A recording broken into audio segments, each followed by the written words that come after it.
அப்பர் கிளாஸில் இருக்கவங்க வந்து சிபிஎஸ்சியில் படிக்கிறாங்க. 3rd லாங்குவேஜ் 4th லாங்குவேஜ் ஏன் 5th லாங்குவேஜ்னு போகிறாங்க. மெயினாக இந்த கவர்மெண்ட் ஸ்கூலில் இருக்கவங்களுக்கு இருமொழி கொள்கை போதும் அப்படின்னு சொல்லி பல அரசியல் தரப்பில் பேசப்படுது. விஜயகாந்த் சார் கூட என்ன சொல்லியிருந்தாருன்னா 3ஆம் மொழி கட்டாயம் தேவைப்படுது அப்படிங்கிற மாதிரி சொல்லியிருக்காரு.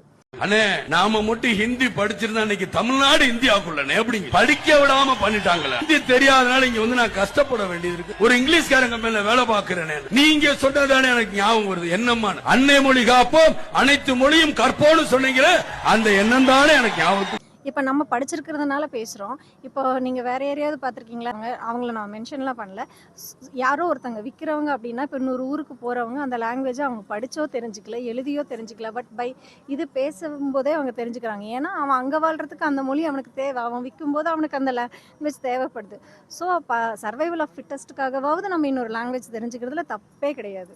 நானும் அனுபவப்பட்டேன். படிப்பறிவு இல்லாமல் போச்சு தமிழ்ங்கிற பண்றேன். நான் தமிழை குத்தம் சொல்ல, நம்மளுக்கு தமிழ் தேவை. தமிழ் ரெண்டு கண்கள் மாதிரிதான்.